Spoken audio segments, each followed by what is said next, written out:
Okay guys, I'm Tony, this is the Arcade Wood Shop. I got this thing in back around October. I've already almost built the complete cabinet, but this is a 1974 or 76 Exidy Death Race. Now there was a lot of hype about this game. They tried to get it banned. They pulled it and converted it to a demolition derby or something like that. And it's a really, really sought after game. But this one's in bad shape.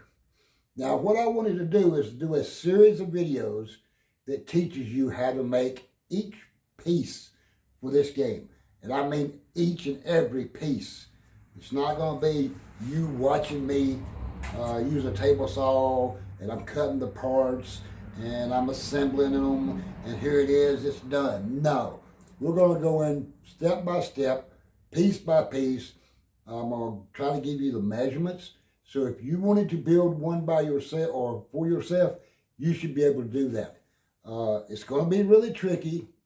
I'm trying to figure out how I'm going to do the shape here. May have to lay it out on a graph, and you may have to do a graph on a sheet of plywood and trace it all out to get that shape. But I mean, I don't think the shape is really important that it's exactly right. So you can do that doing a graph. But we're going to do it one piece at a time. And we'll give you the measurements and what tools you need and show you how to do everything that I do in the shop. I don't want you looking at my videos, watching me do it and saying, how did he do this or how did he do that? Like a lot of these videos you see where people are just showing you a picture of them or video of them using a table saw, cutting parts. And then they just put them all together and here it is. This is how you do it. That's not how you do it. I want you guys to learn how to actually build a cabinet. So if you wanted to build this cabinet right here, you could build this cabinet. Now we're going to start out really slow and really simple. A lot of these parts are going to be using the same tools. So I want to be able to give you an idea of what you need to build this cabinet. So the first couple of videos are going to be really simple. It's going to be exactly one piece. Not one control panel, one piece. And you're going to put them all together like a puzzle. And you can do it, I can do it, anybody can do it. So stick with me, I'm going to explain the materials, I'm going to try to give you the measurements, everything you need to know about to build this game. So if you want to see that series, like and follow, and I hope you enjoy it. Thanks a lot, guys. Gabriel, where you at when I need you?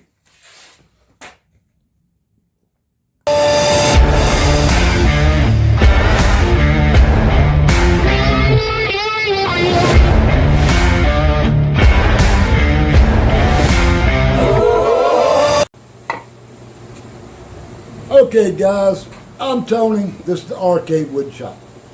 Now we're back in the shop today and we're working on a game that I promised you we were going to do. I've already built one and we were so busy I didn't have time to video it. And I know I'm covered with sawdust, so you guys forgive me, but I've been working.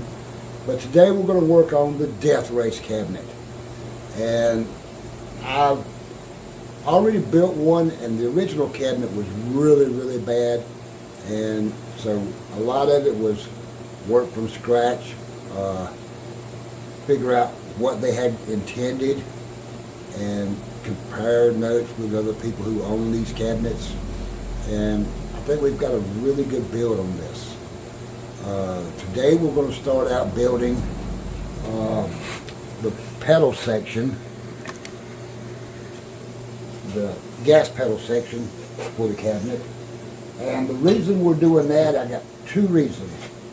First, instead of cutting the sides, because the sides are so heavy, for a full sheet of plywood to cut by yourself, I need some help. And the second reason is, I just had the gas pedals reproduced, just like the original, using the hinge, just like the original, for these cabinets. And I've built, I think I had 10 sets built, because I've got the original cabinet and two more, that's 3 sets. So I figured if somebody needed some, I'd have them. And if I do any more cabinets, I will have them. But That's the reason we're doing the gas pedal section. So we're going to start at the beginning on this piece. And we might as well start at the bottom and work our way up. So the first thing we have to make is the bottom piece.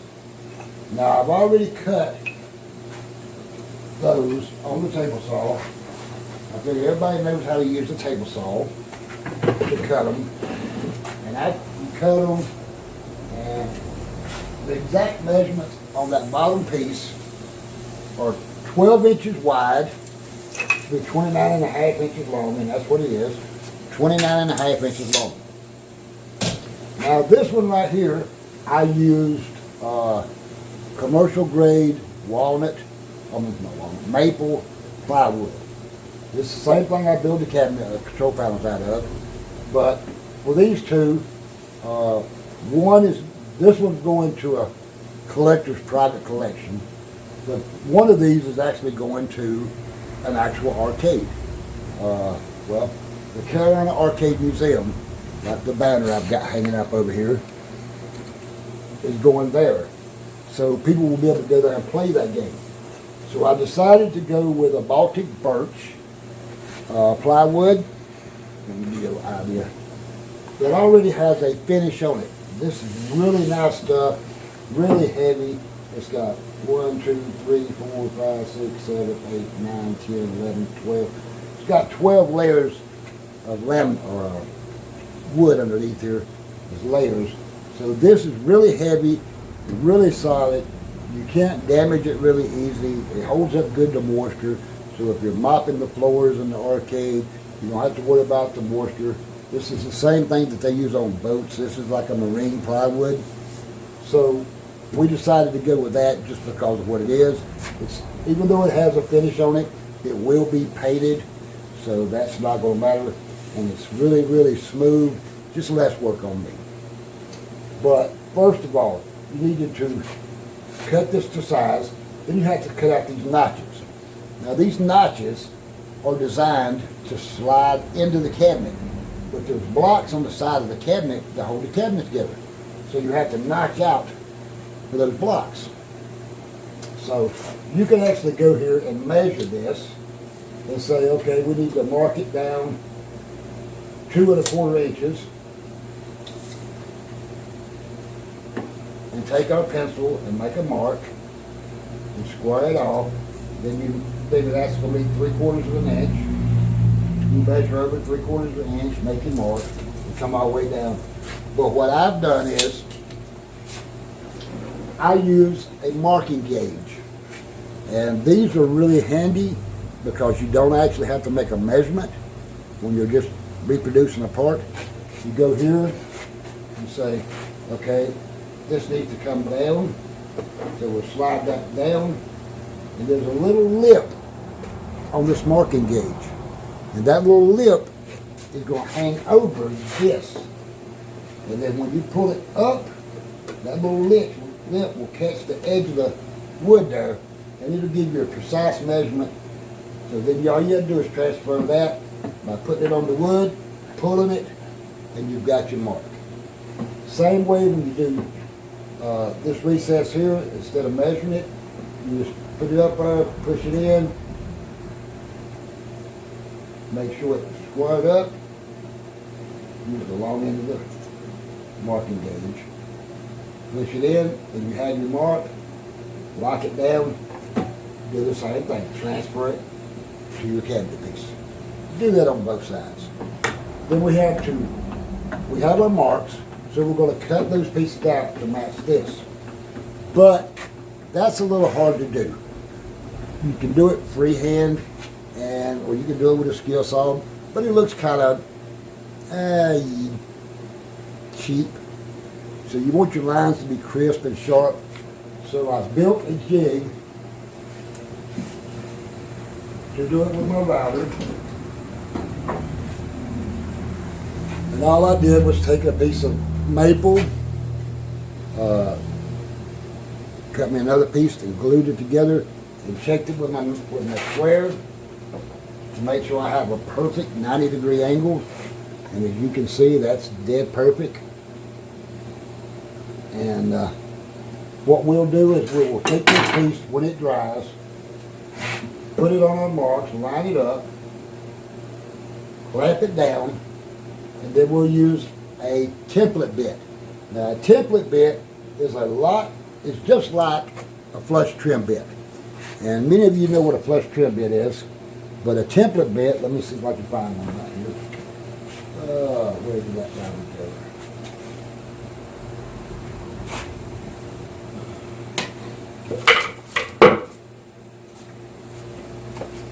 This is a flush trim bit. And you will notice that the bearing that rides across beside your wood is on the bottom of the cutter. So when it's like this, it's upside down.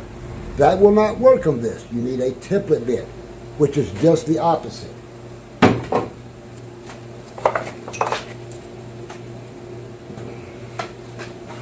And this is what a template bit looks like. Although this template bit looks really bad, it's wore out, it's burnt up, but it gave me a lot of life, and I've got a brand new one.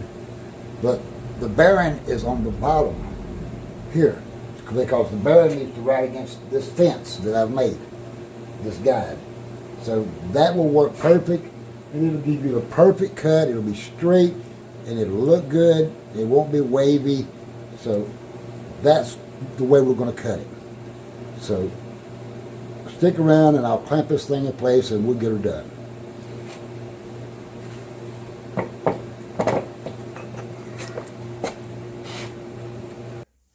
Okay, before we cut out that notch, I went back with my pencil, and I'll show you, and lightly drew over my cut mark, and we're going to cut out the excess, and we're not going to cut up to the line. We're going to get close. What you don't want to do with a template bit or a flush trim bit is just to go in there and cut out a bunch of wood, because that's not what it's made for. It's called a trim bit. Okay, flush trim, not flush cut. A lot of people make that mistake, and they want to just cut out all the wood, and all you do is you burn up your bit or your cutter, you wear out your bearing, and then you have to go buy another one, and they're not cheap, so we don't want to do that. We'll take your time. So I'm coming to the bandsaw. We're going to cut out close to the mark, but not to the mark. We'll do that with the jig and the router to get a nice, clean, finished cut. So while I'm cutting this, you guys, we'll see how it's done.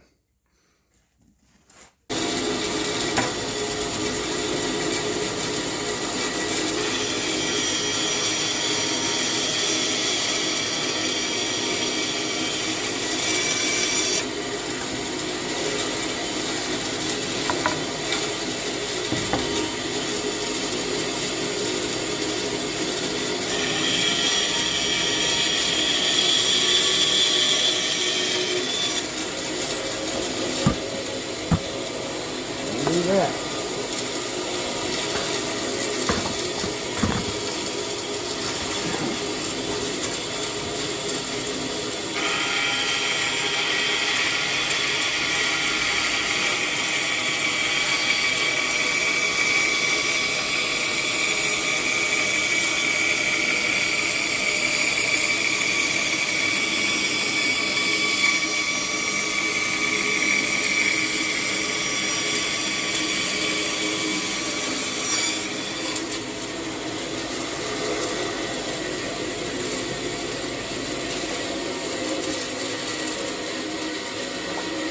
Now, as you can see, there is still a pencil mark there. That's my mark that's cut into this from the cutting gauge. I'm about 1/8 of an inch away from the mark. Then I'll go back with my flush trim, with my template bit, and I'll cut it down to the mark, and it'll be great. Okay, guys, now that I've got this cut, we need to take this and line it up with this. Now, a lot of you may have better lighting in your shop than I do, and I'm really particular about things being precise. So what I've got here is 2 razor blades, just regular straight razors. And I will put one on my mark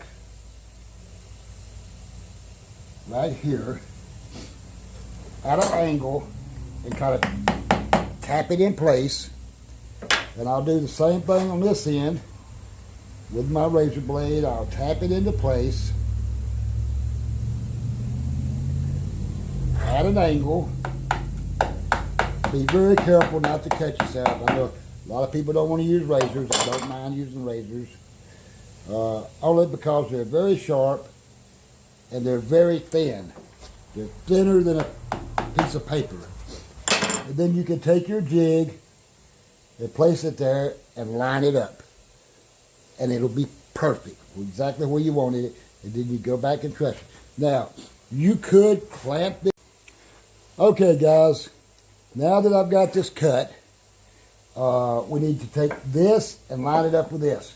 Now, a lot of you may have better lighting in your shop than I do, and I'm really particular about things being precise. So what I've got here is 2 razor blades, just regular straight razors. And I will put one on my mark right here at an angle and kind of tap it in place. And I'll do the same thing on this end with my razor blade. I'll tap it into place at an angle. Be very careful not to cut yourself. I know a lot of people don't want to use razors. I don't mind using razors. Only because they're very sharp and they're very thin. They're thinner than a piece of paper. And then you can take your jig and place it there and line it up. And it'll be perfect, exactly where you wanted it. And then you go back and trust it. Now, you could clamp this in place, but the problem is you have to be able to set your router on top of this. And my razor blade came out. So we need to do this to where you can run your router down it and it stays in place.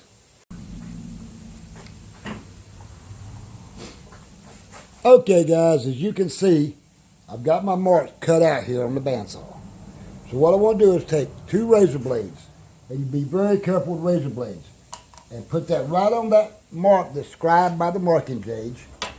Tap it into place right on that mark. Make sure it's square. And do the same thing on this end. Tap it in and make sure it's square.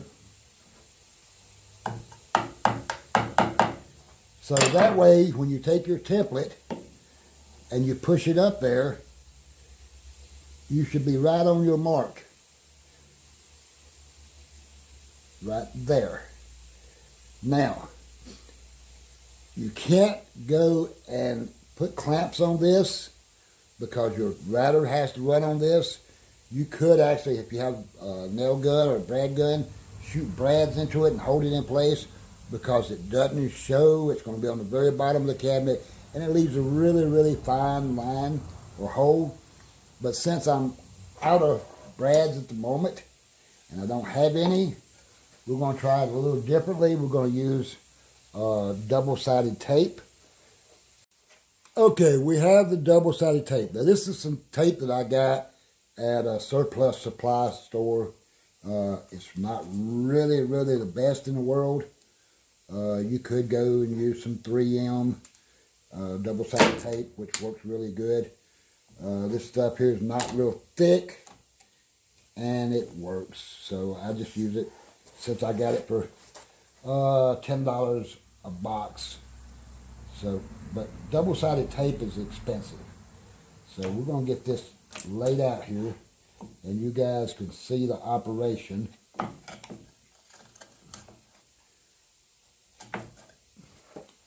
Like I said, this is not really good tape, and it's hard to work with, but it does work, and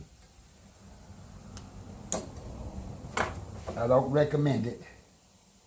If you ever see it somewhere, probably pass it up and get some good quality tape.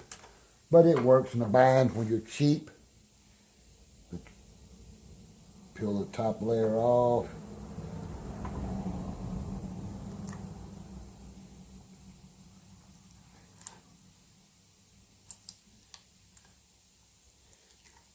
And my little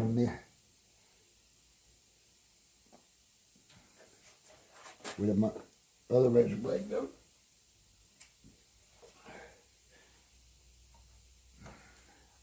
Now I would normally take my phone and turn my light on to make sure everything is lining up exactly like it should.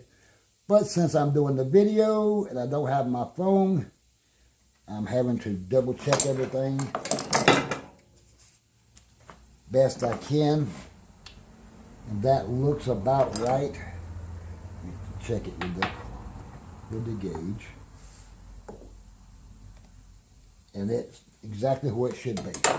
Now press it down to where it doesn't move.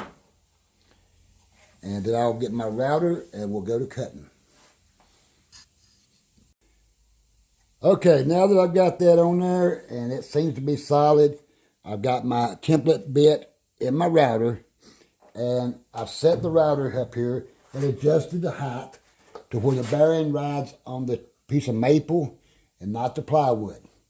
You don't want to cut all the way through the plywood, so you only want to cut through about halfway. Then you can come back with the same router and the same bit after you take the maple off and do another pass.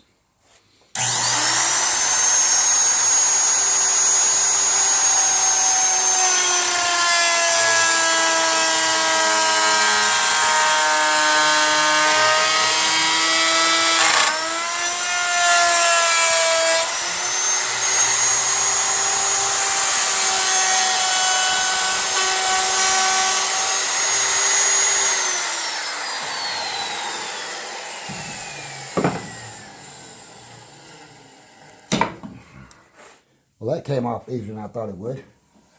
And there it is, guys. You get a little bit of tear out, but that doesn't matter because that's going inside the cabinet. Needs a good sanding. This piece looks really good. Okay, guys, I made another pass and I've smoothed it up. Let's see if I got a little piece of sandpaper here, just to take the little pieces of lint off of it. And you will see that is a very, very pretty joint. And it looks professional. And even though I've done it, it looks professional. And now you guys know how to make the actual bottom to this gas pedal assembly.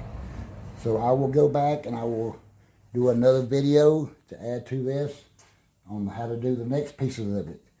So I hope you guys learned anything. Now, if you have any questions about the tools that I used, the double-sided tape. The double-sided tape you can buy at Lowe's, Home Depot, pretty much any hardware store. It's nothing special. The marking gauges. You can get marking gauges. I know this one looks pretty fancy with all the brass and the ebony, but this was made by Veritas. You can get this at Woodcraft. You can get it online, and it'll range anywhere from $40 to $60. But Harbor Freight makes a marking gauge that you can buy for $6 or $8. Not this fancy. It's made of wood. Works just as good. If you're just learning the hobby, you don't need to go out and buy this. I use this because I build furniture, and it's very, very accurate. But the ones at Harbor Freight will work just as good. The template bits. The template bits for the router. You can buy those at Lowe's, Home Depot. Depends on whether or not you have a 1/4-inch shank or a 1/2-inch shank, how expensive they are. But they usually run in the neighborhood of 30 to 40 bucks. Okay, and I know that's kind of expensive, guys, but if you got a router and you want to learn this hobby or how to repair your games, you need those bits. Both of them. You need a flush trim and a template bit. Don't let nobody tell you can get by with just the flush trim bit. No, you can't. It's more hassle than it's worth. It's always nice to be able to just grab a tool and do what you need to do. So on the next video, for the people who want to learn how to build this cabinet piece by piece, we're going to work on making the top, and I still got to do a couple more of these. We're going to make the top section, and we're going to pretty much use the same gauges, marking gauges. We may still use the square. Oh, the square that I use, that one is a very expensive square, and I have a Starrett square. But as long as you have a square that is square, you'll be fine. And if you don't know how to check whether or not your square is square, there's all kind of videos on YouTube. So hopefully you can check it out. So when we go doing the next piece, this top, you will need a template bit. Yep, a template bit. You'll need your square and a marking gauge and a tape measure. And the measurements will be the same, pretty much the same as the bottom piece. So we're going to do this one piece at a time until we get the whole cabinet built. So guys, stick with me, enjoy the videos, and hope you learned something. Have a nice day and God bless.